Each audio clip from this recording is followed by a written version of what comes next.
Catapulting Commissions family. What's up, team? Welcome back to this week's episode of the Catapulting Commissions podcast. I'm your host, Anthony Garcia. Now, look, if you've been following the show for the past year and a half or so, you realize we've passed 100 episodes, had tons of guests. But, fun fact, our very first guest on the show is back on the show. She's Team USA Olympic silver medalist, Lauren Gibbs. I will put the show link to her first episode down in the show notes below. But bottom line, Lauren's a bona fide badass. If you've followed that journey, she won a silver medal. She's continued to work on her public speaking career. Her TED Talk has amassed a significant amount of views from the last time we talked. I have all those in the links. But the cool thing, Lauren is now almost, I'm going to say, back to her roots. If you recall the first episode, we talked a little bit about Lauren and her time as a area manager or regional manager at a B2B alarm company. Totally running blanks in here, Lauren. But she has moved on. She is now the director of external sales at Parity and Evolution of Sports, and we'll give her a little time to talk about that. She's completely has run with her public speaking career, where she is giving thought leadership and motivating to sales force and business owners all around the world. Lauren, welcome back to the Catapulting Commissions podcast. Thanks for having me. This is it's always an honor to chat with I mean, let's be honest, man. I'm excited to have you myself, 100%. You and I, Lauren, talk all the time, but to get the time on the calendar to get this podcast recorded, I mean, it just goes to show you're a busy person. I'm a busy person, so thank you for taking the time. So why don't let's start with the fun stuff that everybody wants to know, because everybody, and you hear it all the time, and anytime someone's like, "Oh, you're friends with Lauren," they want to know like I have the inside knowledge to your training program. Like, I'm calling you every morning and saying, what'd your workout look like this morning? I don't know that shit, man. So bring us up to speed. What's going on with your Olympic team, your journeys for bobsled? I know you were, last time we had talked, it was just, getting going on the Olympic journey, right? And if I recall, I think you had just won the silver medal. Now it's round 2, Beijing 2022. Bring us up to speed. Yeah, so let's see. COVID has been interesting, right, for sports. So we did travel, and we're able to compete in 2020, which was a little weird. We were probably the only, sports teams were the only teams traveling, so that was interesting.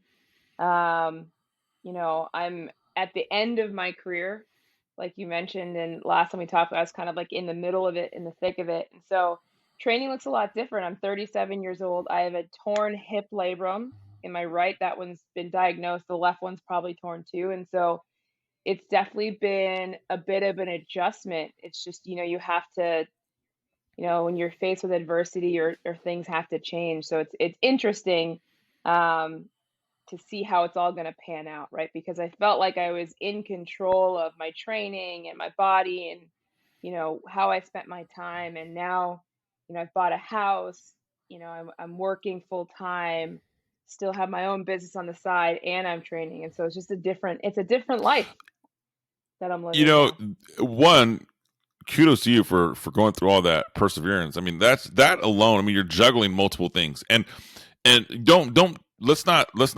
discredit yourself. The things you're juggling at world-class levels. It's not like you're saying, hey, I'm driving for Uber, I'm working a retail job in the evenings, and then I go to the gym.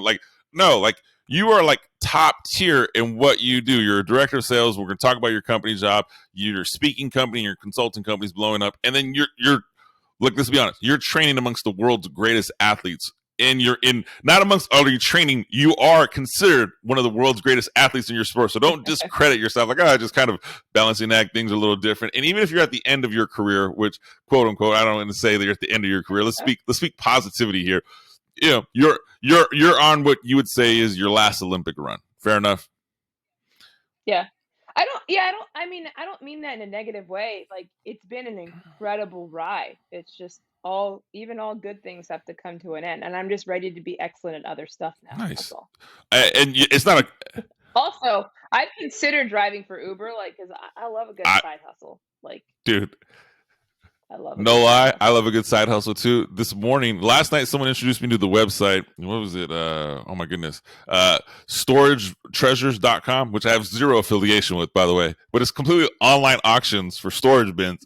And me, I'm like, I don't have the time to drive around and look at storage bins, but online, oh yeah, dude, I can totally look at pictures. And you're finding. I mean, I found a Bose stereo this morning. It was like $10. I'm like, man, I could flip that thing, make like $100 on it. Then I was like, Anthony, one, you have to pack it. You're two, you're to ship it. If you bring home any of these little side hustles, your wife might kill you. Because there's nothing wrong with side hustles. 100%. You and I think the same, Lauren. I look at everything every day as to, man, how do I make money off of this? How can I monetize it? Like there's very few things I look at or interact with it. Even when things go bad in my life, I'm like, ooh, there's a way to monetize this. Like it's never ending. So, all right. So you're running your last. Let's say your last one. What's different? I mean, other than cases, there's the physical injury, right? Which we get. Yep. There's age, which is what we get as well. So the physical injury and age, that's visible. But what's different training this time around, last time around? Mentally, internally, the things that people don't see. Help us out with that one. Yeah.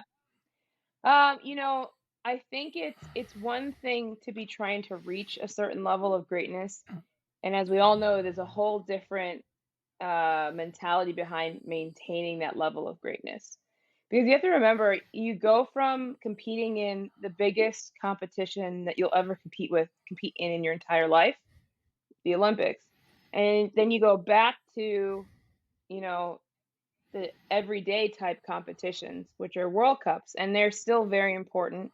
You're still competing against the same people, but the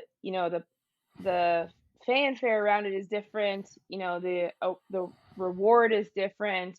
The reaction to winning is different. And so it's hard to go from the highest level of competition back to everyday life, even if that's something that you love to do.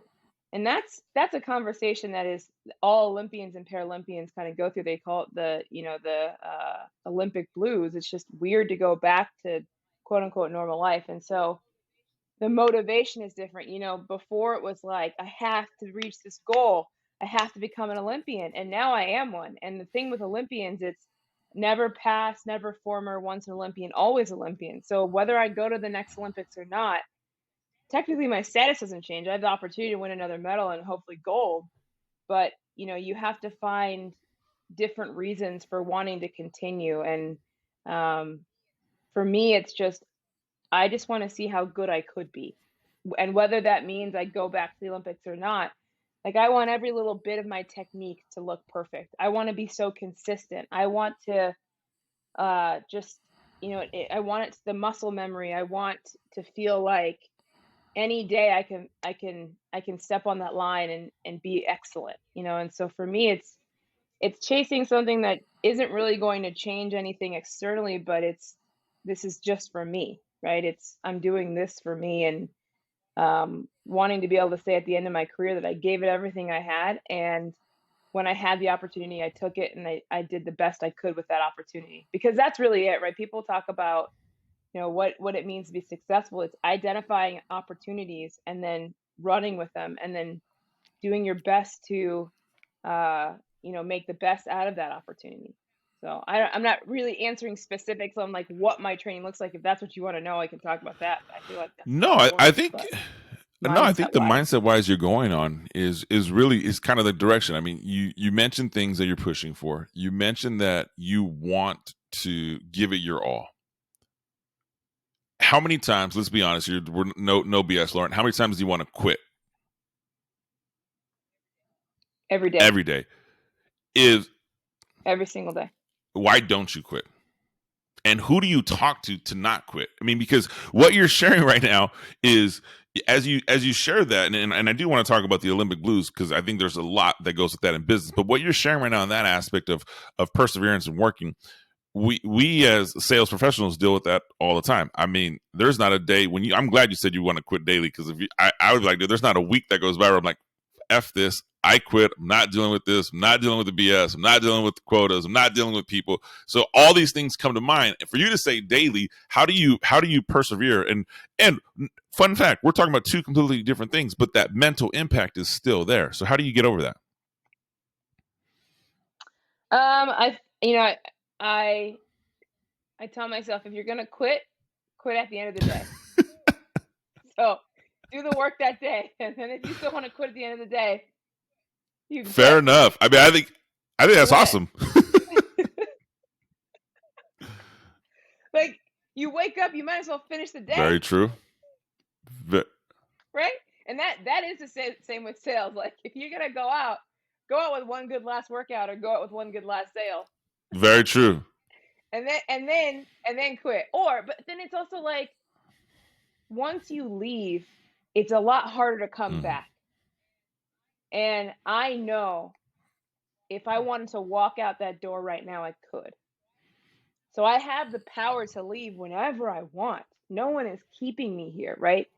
No one is forcing you to do your job. But if I'm going to do it, I'm going to do it at the best of my ability. And I'm going to put in the work, because what's the point of showing up if you don't show up with all that you have? Why go through the motions? Give it exceptional effort, because then if I give it exceptional effort, I'm going to gain something out of it. I grow from it. And that's stuff that I can use for the rest of my life to go be excellent in something else. And so if you're going to do it at your very best on that day. And I think that's what it is, right? I think people want to quit, and I want to quit sometimes because I think about how big my effing dream is. Like, my dream is massive. At 37 years old, I am trying to win a gold medal in the Olympic Games in the middle of a global pandemic. You know, countries are fighting with each other. My hip is torn. I'm older. I'm competing against like 22-year-olds, and I'm trying to prove I could be the best in the world. That's big, right? And so that kind of the magnitude of what you're trying to do sometimes when you feel so far behind is overwhelming. And I think that's like the fear of failure, I think, at the end of the day, is what makes me want to quit. Because I'm like, what do I have to, I don't have a ton to gain, but I have potentially a lot to lose, right? It's ego. And so, but if I'm going to be here, I'm going to be my best. I'm going to work my butt off. And then if at the end of the day I still don't want to do it, then I'll walk away. But if you're going to wake up, you might as well go. Well, as you're doing that, one of the things that comes to mind is it's habitual, right? It's habit forming. You every day, it's okay. Yep. It is okay to have that negative thought. And you're saying you want to quit every day. There's times in business where I've been like, F this. You and I, we've talked. I've talked about on the show. I'm coaching. Yeah, I don't want to say I'm coaching Isabella, because I can't teach her no more. Isabella's a black belt with her journeys to make Junior Olympics and Olympics. I mean, she is like these massive goals. And I tell her all the time, it's okay to be afraid of your opponent. It's okay to be afraid that you're not allowed to respond to it. But all of this stuff is habit forming. And one thing that I think is the opposite of what you're saying is, if you do quit on something without giving it your all, that is also habit forming. And if you quit on one thing, Yep. You'll quit on another thing, and you'll continue to quit. And you'll quit when the stakes are the highest. You'll quit when it has an impact to your family. So you'll quit everything. Like, anytime something doesn't go your way, you'll find a reason to quit. So I think the takeaway there, Lauren, is it's okay to say I want to quit. It's just get up and do it. And if you want to quit at the end of the day, which for most people, you're like, fuck, I did all this work. Man, I'm not going to quit now. Michael Jordan, this thing, The Last Dance. I'm going out, my 6th ring, like, type deal. So. Yeah. And I think that kind of mentality that you're describing is, and this is so cliche, it's not a growth, it's the opposite of a growth mindset, because everything I do for me now is more about what I can learn and who I can become instead of the end result, right? Because you have to remember, I lost at the Olympics. Ooh. I lost at the Olympics. I did not win. Now, I won a silver medal, but I did not win the Olympics. But I won the damn Olympics. I had a blast. But you know what I'm saying? So it can't all be about winning and losing and results. It has to be about the journey and who you become along the way. And for me, it's like, it's 6 months. The Olympics is 6 months away. So you're telling me you can't stick it out for 6 months for the possibility of greatness? Yeah. Then you got some work to do on yourself. Like, it's 6 months. Everybody wants everything right now. I bought a house that I've never seen before. I want to see that house right now. I can't, because I need to do what I'm doing right now. I need to focus on what I'm doing now, because the focus that I've had for the past 8 years allowed me to buy a house in the middle of a global pandemic, right? You can have the things that you want, but you have to work for them. I love Eric Thomas. He's a preacher, and he gives motivational talks. And one of his lines is, "Go through it." Right? If just go through it. Like, why quit? Why quit when you're in pain? Like, keep going to the other side to see what's on the other side. Like, get through it. So just, it's you have to, like, now if you're in a dangerous situation, obviously leave that, but like you really have to separate feelings from fact. And the fact is, you may not win, but you can learn a lot. And the feeling is, I have an ego, and I don't have to do this shit no more. You know what I mean? So, To hear you say that, I mean, being modest, you've experienced a significant amount of success in your life, both as from a student athlete in corporate America to professional athlete, Olympian. I mean, you've experienced tons of success.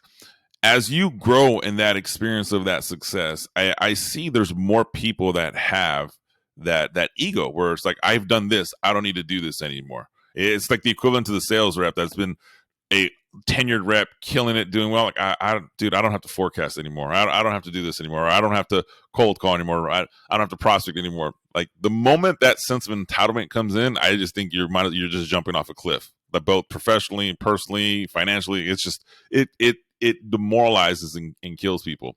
But there's that opposite impact. You called it earlier and wrote it down here. The Olympic blues. Highest level of competition, back to reality, back to normal life, back to starting all over. When you say that, now this is going to sound completely crazy that I'm comparing the two, but because you've been in both situations, I think you'd understand it. To me, that's the equivalent to, I see sales professionals and business professionals get amongst their peers and they win their annual sales contest and they have the awards night and they're like celebrating. They're like, oh, I'm back. And then this high and mighty feeling. And then they come back, they realize they have to start all over. You did that at the grandest scales. So when you take that step back and you've reached a pinnacle of success and you come back to everyday life, what would you tell the next person, the next Olympian, the next professional? So someone who has that emotional high, whether it's the first time they've earned 400 grand in a year, whether it's the first time they've won a silver or gold medal, and then boom, you're back to normal life. They're struggling to find their identity. They're struggling to get focused, struggling to focus on their goals. What do you tell that person? I think it's a few things. I think it's time to be reflective, right? You need to sit down and think about the things that, you enjoy in the everyday little things that you do, and then the things that you don't enjoy, and then you figure out what of those things were integral in your success. Because at the end of the day, those little things add up to big things. And then where it's a little different for Olympians than it is for sales, because I do think it is similar, right? Because you go to the end of the year, you work your butt off, you meet your goal, you go on the company trip, you drink with all your buddies, you celebrate, you spend too much money in the hotel mini bar because you're balling, and then you come back and you're like, man, I want to live that experience again. But then the first thing you do is you remember all the work that you had to do to get there, and that's scary because it probably took a piece of your soul, right? Probably, like, it took a piece of your soul. And so you have to step back and just look at the little things that you can do to get you there. Because I think when it starts to be difficult is when you think you're better than you are and you stop doing those little things. And then you make it difficult for yourself. And so that saying is, what is it? Like, I've forgotten more than I've learned than I remember, or something like that, where you just forget to do all the little things. And it's the same thing as an athlete. You can't skip steps, right? So you have to come back to earth, reset your goals, and decide if this is something that you really want. And if it is, then you have to do all the little things to get you there. And if you don't, then you need to figure out what you are willing to do and then level set your expectations. That self-reflection, as you summarize, I mean, it's not everyone does that. everyone's, you get to a certain level of success and you forgot what you did. But to hear you say to do that after you've reached the pinnacle of success in whatever industry you're in, it really is saying there is more. It's almost like the person that wants to succeed, or the person that gets it's to me, it's just simple. You make a $20,000 commission check. You get it on Friday. If you spend it all the very next weekend, you have nothing in your pipeline. You're not level setting. You're not self-reflecting financially. You're doing that same concept with your goals, direction, vision in life, all when you reach different pinnacles of success. And I'm sorry if I offended any Olympian athlete by saying a salesperson gets to that level, but the mental thing is still, it happens. And this can be from your business. It could be from your social environment. I mean, it could be from how many likes you get on a YouTube video. Like, people have this euphoria that they feel after reaching a pinnacle or a high, and then when that's gone, time to get back to reality and self-reflect and grow. Yeah.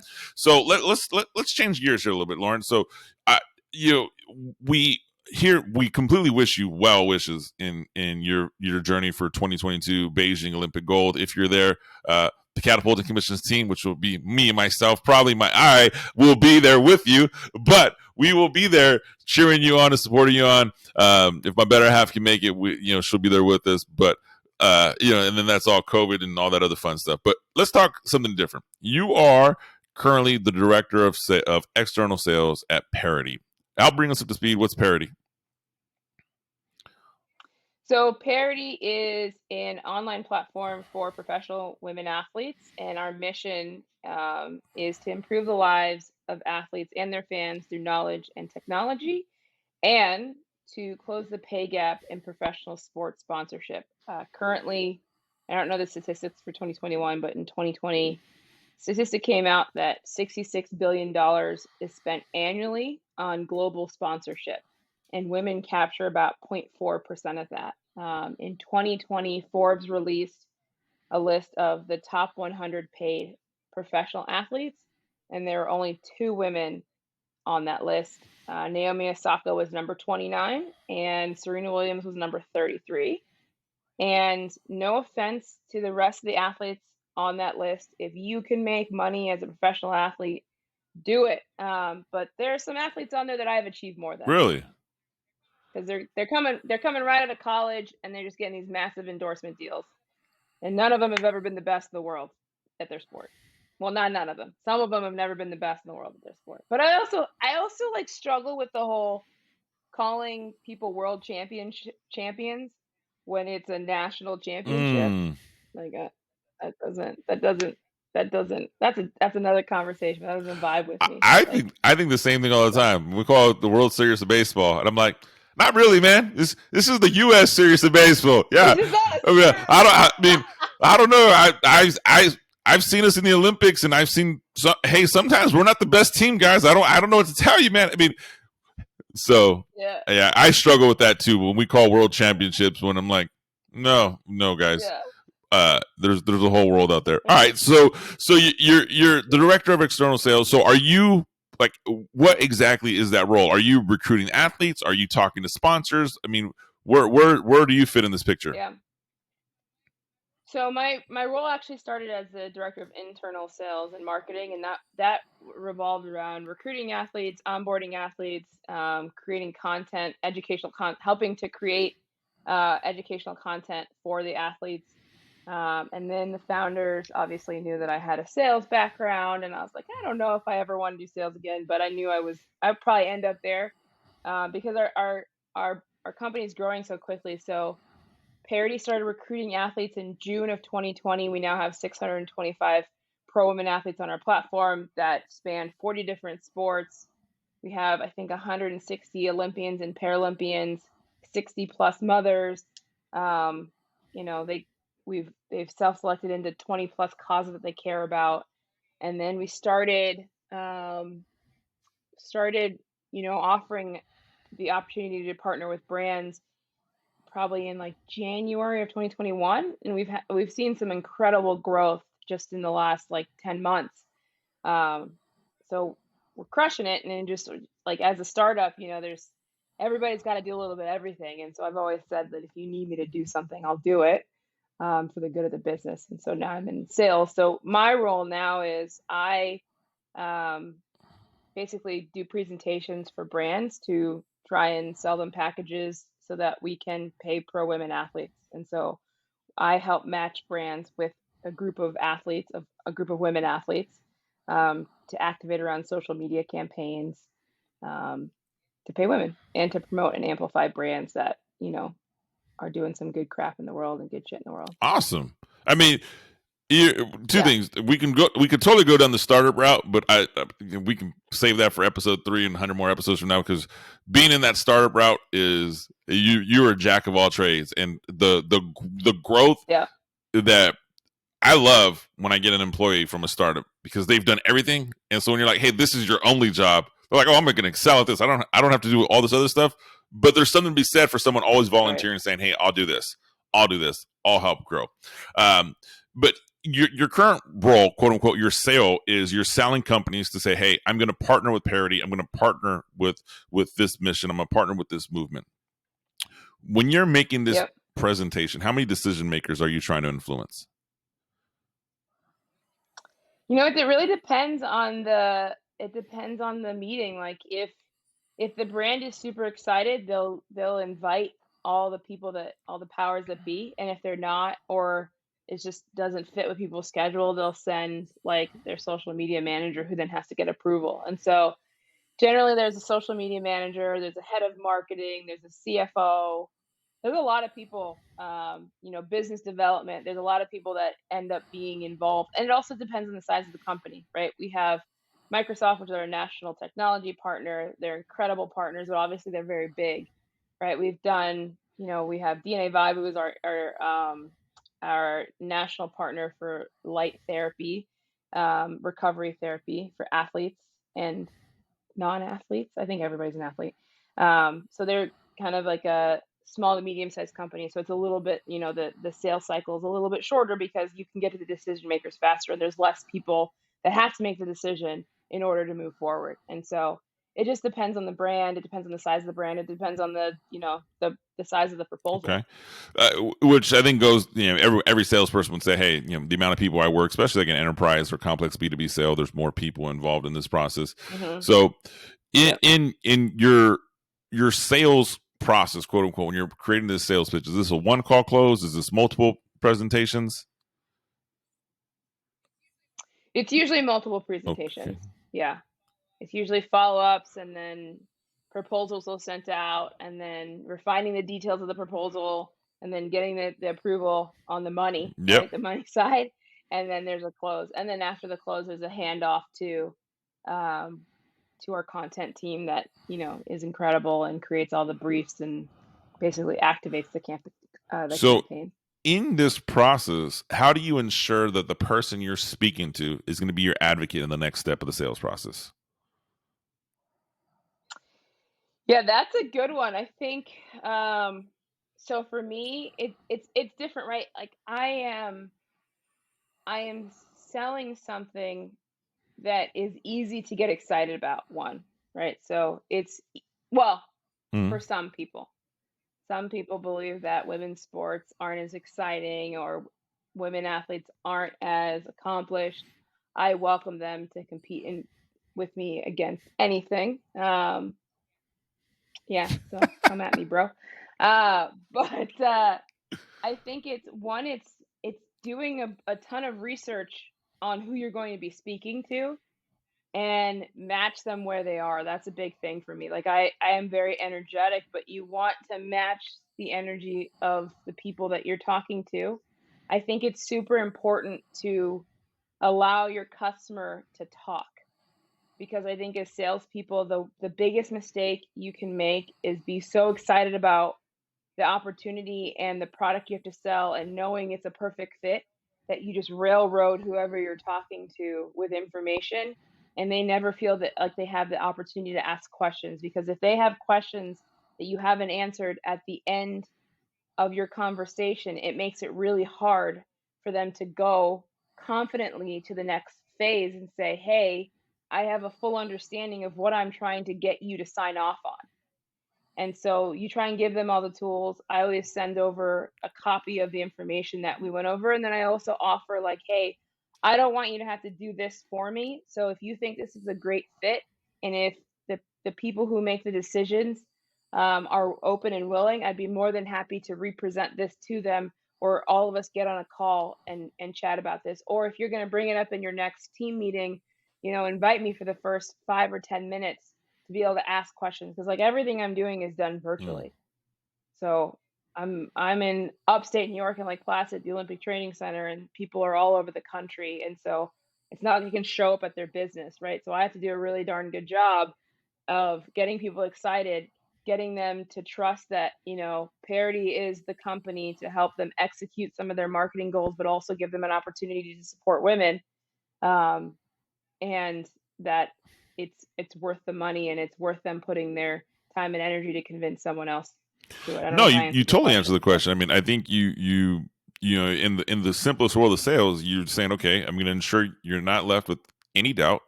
You're going to be my biggest advocate when I leave. And is there anything preventing from you from going to the person next saying, we need to meet with Lauren, we need to meet with Parity, which right. is really, people think about this, and I won't ask you to name drop brands or people that you've worked with, because I know that they get bigger and bigger in athletes. But the fun fact is the process remains the same, whether it's the mom and pop business, or whether it's, hey, I'm trying to crack the newest, biggest tech com or a Fortune 500 company to endorse a female athlete. That sales process is the same. It is us, the sales professionals, that put pressure and like, oh my God, this is the biggest deal. This is my whale deal. And we come and we do something different, where it's just really the basics, the fundamentals of blocking and tackling in your sales process. So thanks for sharing that. Yeah. And like, to that point, every customer is important, right? Ooh. Whether they're a mom and pop, you should have the same level of energy and preparation for every appointment, right? I think I was told, like, either, and this goes for like sales meetings, right? Either you need the meeting or the meeting needs you. But at the end of the day, you always show up prepared and doing your best. Like, you should never waver. Like, whether you think the company is a perfect fit or you think they're likely to just dismiss you, you come in with the same level of preparation every single time. Because you just never know, one, who's going to say yes and who has the money, right? Because people can, we learned this back in Cutco. Like, you never show up to a house and judge how much money you think they're going to spend, because you just never know what people value. But also, you never know who can introduce you to somebody else. And if you treat someone like a jerk because you don't think they can do anything for you, which, like, check yourself if that you're that person. They may know the head of some company that is a perfect fit for you, but because you treated them like crap, they're like, I'm not going to introduce you to anybody. So that is true in all aspects. I love that. I think about it myself too, is, do I treat every person I interact with the same, based on the opportunity and the opportunity cost? So that is a good check your ego at the door. And you're absolutely right. I mean, you can hear countless stories of presenting to somebody or some small company and not knowing who they are, where they are, and finding a golden opportunity on the other side of it.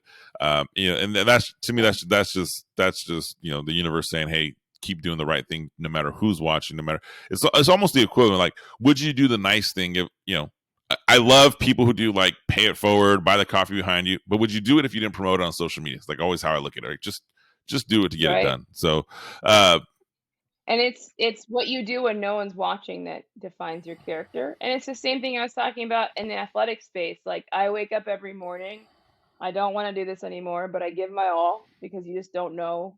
Like, I don't want to get to the end of my career and wish I'd worked harder, right? Or wish I'd been nicer, or wish I had taken more time for people. Like, don't be a dick. Fair enough. Lauren, I would tell you this. You're going through this. I think Parity is very lucky to have you. You're such, like, what you bring to the table is so insightful, so impactful. I'd love to talk with you about the next subject at hand. You're motivating and inspiring on your own. You've built a speaking career where you're spending time talking with companies, talking with organizations. So there's two-part question here. Sorry, as my puppies come to make tons of noise. Catapulting Commissions family, we do record the show live.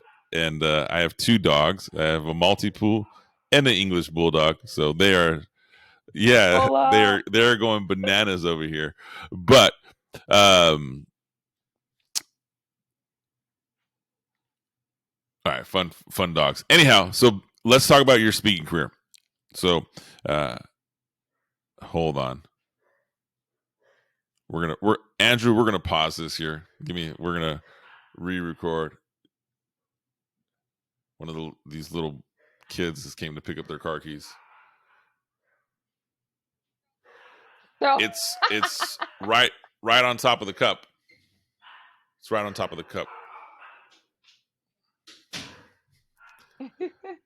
Yeah, fun day. Andrew, we had a 21st birthday party last night, so now I have kids coming to pick up their car keys, and my dogs are going bananas. All right, let's pick this up. Always love editing. So, Lauren, one of the things that you've built on, and if we're going in a different direction, is the speaking career. Your speaking career, you're naturally motivating, you're naturally inspiring. So it's a 2-part question. Building a speaking career. One, how did you do it? Like how did you monetize that component of speaking? And 2, when someone hires you, what are they getting? that's a great question. So I think one thing that really helped me was I did a TEDx talk, and shout out to my mom because she made me go to some event for free that I didn't want to do. And the woman came up to me afterwards and was like, I'd love you to do a TED talk. I was like, dang, mom was right. So listen to your mothers first. And so that gets your name out there, right? You have a reel that you can show to people. My TED talk is interesting just because I feel like it's not really my personality because I had to memorize my talk, and that's not generally who I am. And then you just start getting yourself out there in different ways. You utilize your own personal network, and I think LinkedIn was big for me. We're at that age now where people are starting to work for companies who hire people to do stuff and to come in to do stuff. And then so you put it out there on LinkedIn and people start finding out about you. I did some stuff with Airbnb online experiences as well, which was really helpful. And then it's big. You just talk about what you're doing. You're always sharing what you're doing with people. Because when you talk about your goals, they come true because people start introducing you to different people, and they start, saying, oh, her story is amazing. You should have her come in and motivate your team. And then, people that you work with, you have them write letters of recommendation, and you have, give feedback, and then you have them introduce you to other people. What they get when they hire me, it depends on what you want. I'm a big fan of, again, meeting the customer where they are. And so I think for me, I know that people don't have a super long attention span, one, right? So people will talk for 45 minutes. Most people will check out around the 20-minute mark. So for me, that sweet spot is 20 minutes of me telling my story and relating it to whatever topic that my client wants me to relate it to. And then 20 minutes of questions, because who's not going to want to ask an Olympic medalist questions, right? And so you get what you need with me, I think is the best way to answer it is, does your team need motivation? Does your team need a wake-up call? Does your team need, a very eloquent, swift kick in the behind? I'm not going to have people do push-ups. I mean, unless you really want me to have people do push-ups. But, it just depends on whatever the group needs, because I'm all about relating my story to where you are in your life so you can realize that whatever it is that you want to do, you can do if you work hard enough, you ask for help, and you're strategic. What people get when they book you, and what you just described to became, oh my goodness, this is a bad, I swear I'm a podcast host, I know what I'm talking about. What you did to become a speaker that's making money are two in the same. I mean, you go out, you speak for free, you get an opportunity, and the opportunity comes because you agreed to show places for free when you didn't want to. Gives you your TED talk. then you say, crap, I have this TED Talk. I'm going to monetize the hell out of this. I'm going to promote it. I'm going to talk all about it. And I'm going to have enough people see what I'm doing. I mean, Lauren, that's business sales 101. Work as hard as you can in the beginning. Get a small victory. Tell everybody how great that victory was. People will want to come around you over and over again. I think about that as the business owners that I've come across and I've worked with, and the salespreneurs that don't want to talk about their product or don't want to talk about the services. And I always feel people don't want to talk about their product or services because they don't know how to have the conversation where it's not about themselves. Like it's never, salespeople don't have a problem of speaking. Like we can all talk. I mean, we can all give the gift of gab. Yeah. The good sales professionals, the good salespreneurs, the top tier entrepreneurs, they find a way to have that same conversation, but not with the lens on focused on myself, but the lens focused on you.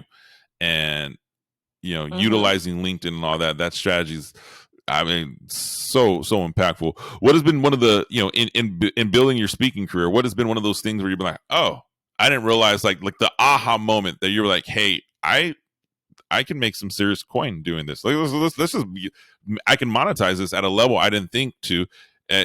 Was there, and you don't have to name the company, but was there a certain time you're like, okay, I'm good enough to run with this? Because even though you picked up the TED Talk and TED Talks are free and all that fun stuff, there had to be some doubt along the way. Like, hey, would somebody really hire me to do this? Like, where did that moment change for you?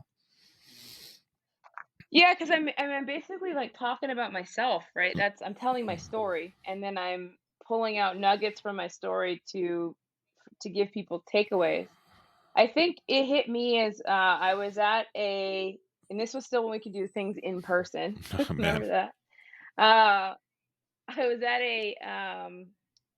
a talk for a business bureau in Pismo Beach, and I was talking to a big stadium full of people, and at the end some people came up and we took pictures of my medal and chatted for a bit, and this I think maybe 7-year-old man came up to me and he was like, that really resonated with me, like your story really resonated with me, and I feel so much like I feel connected and close to you.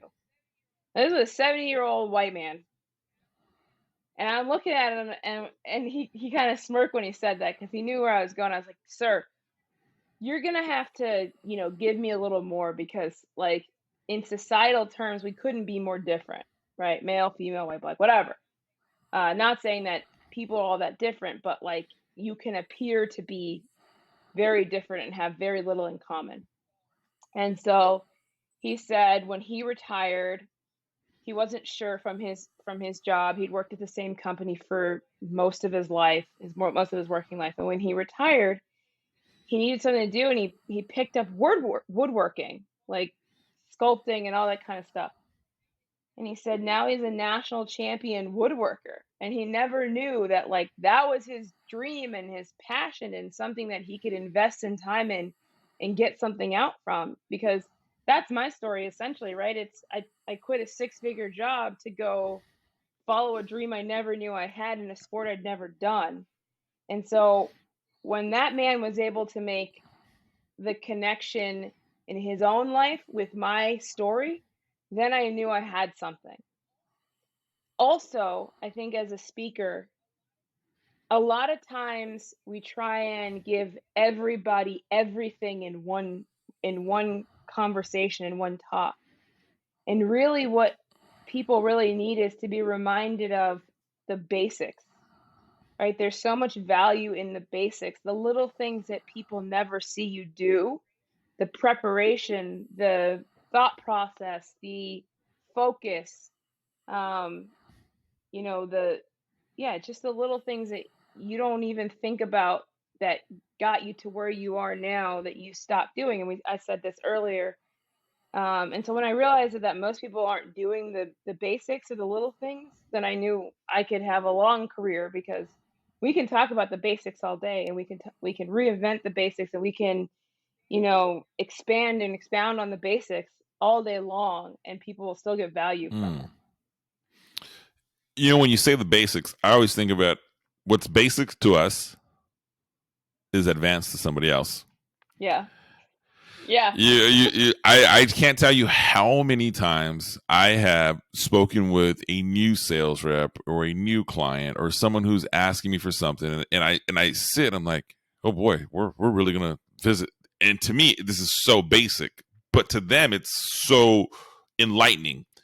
And I know that the people who mentor or give us advice or coaches or have influence on us, I'm positive if I could just ask some of my executive coaches, people who manage me, Anthony, this is really your question, but it's basic to them, but you just never know. So people always can resonate and learn. And so don't assume our basic knowledge isn't valuable information. Yeah, your story, your story is inspiring, and to hear your story resonate with someone else, it goes to show. I mean, if you have a message to share, you should share it because there's somebody who's going to be inspired by your message. And I believe everyone has a message to share, and I think a lot of people don't share their message, or who want to share their message give up too soon because it's really an I servant mind, like, oh, I didn't get enough views, or oh, I didn't get enough people to talk to me, I didn't get enough people to hear me. It's not that. If you're truly passionate about your message, share it. People will listen. People will follow. So, Yeah. And it's funny because when I first started doing virtual stuff, sometimes I'd put it out there and I'd open up all these, booking opportunities. And sometimes there'd be a group of like 50 people, right? And if they're paying per head, it's a pretty decent day. And then sometimes it'd be one person. And I would talk to some, other speakers that I knew that were on the same platform. And they're like, yeah, I just cancel those. I just ask them to reschedule.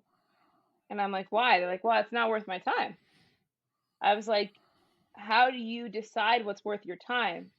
Because to me, if someone took the time to not just like set time aside in their calendar, spend their hard-earned money to hear you talk, and then you cancel on them because it's not enough people there, like you don't deserve their time, because now you don't know what they've moved out of their way in order to support you and hear you speak and be inspired by you.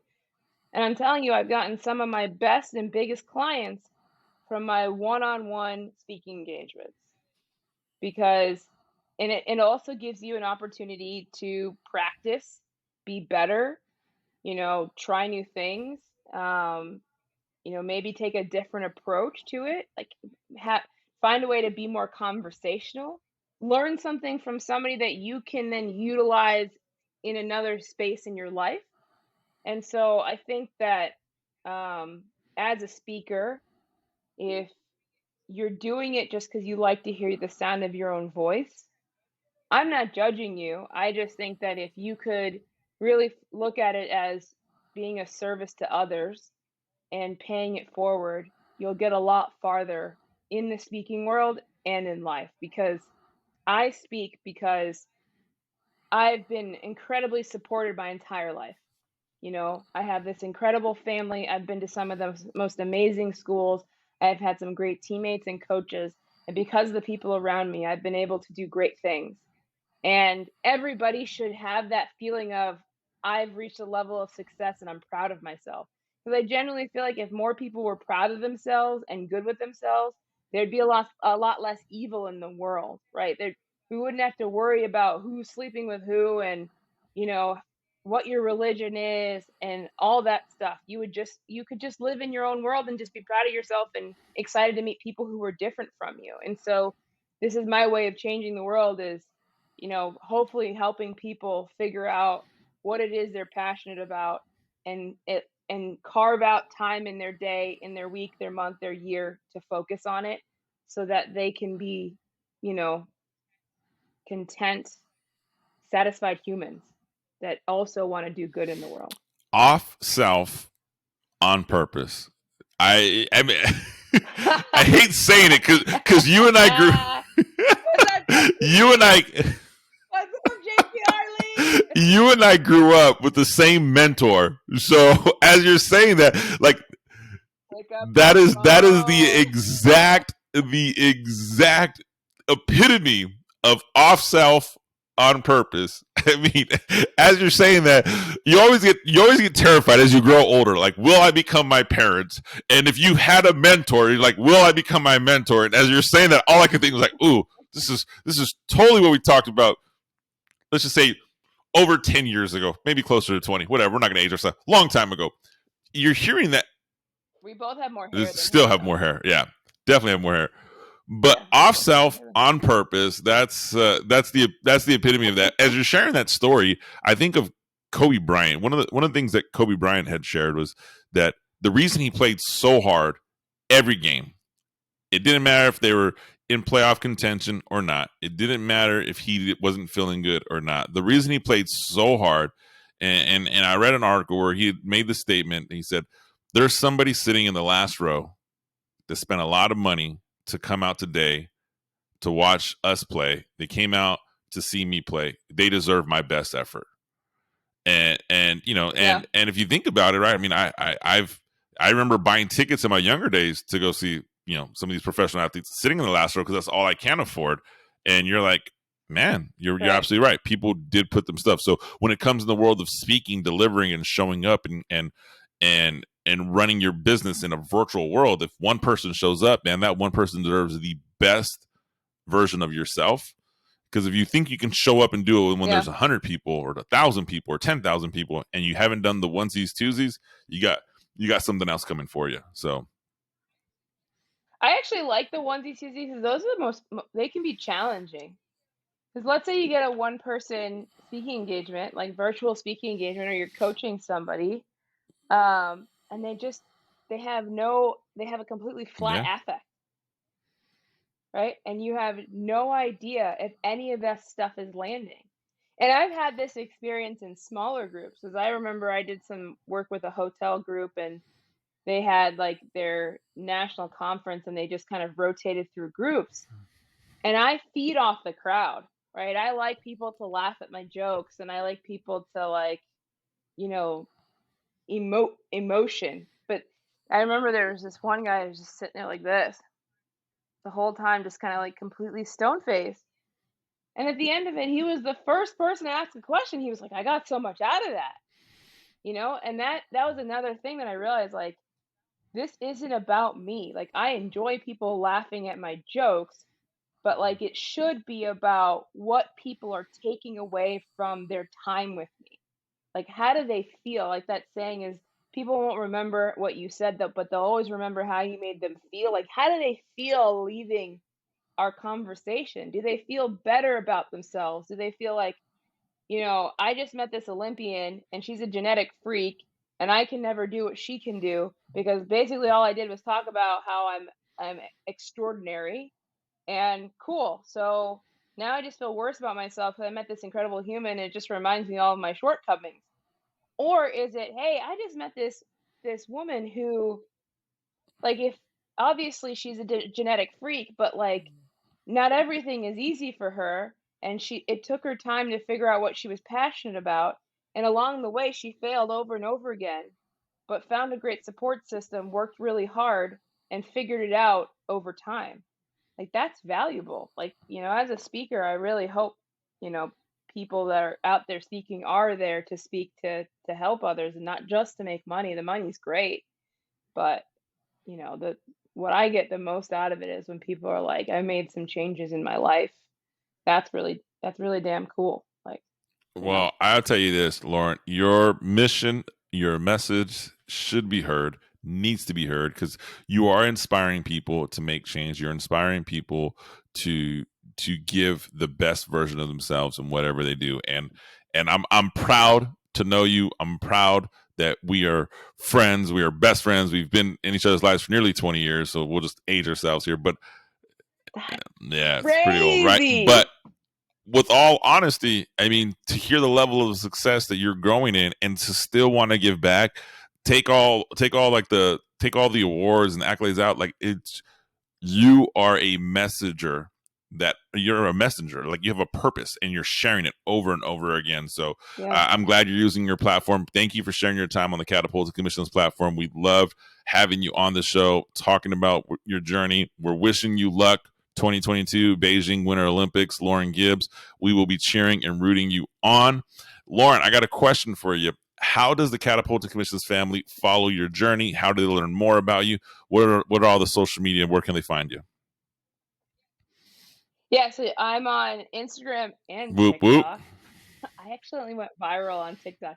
LA Gibbs 84 is my Instagram and TikTok. I'm also on LinkedIn. You can find me at Lauren Gibbs on LinkedIn. And would love to speak for some companies. If you think that your company needs an injection from a 37-year-old fiery Black woman who's trying to go back to the Olympics and loves to make jokes, yeah. And stay safe out there, everybody. Like, be a decent human. Absolutely. Lauren Gibbs, Catapulting Commissions family, do me a favor. Go follow, like, get connected with Lauren. All those social media profiles are in the show notes below. If you're watching the show for the first time, be sure to like, comment, subscribe. Lauren, thank you again for joining the show. We will see you on the next one. Wish you nothing but abundant success. Catapulting Commissions family, you know what to do. Talk to you guys on the next one.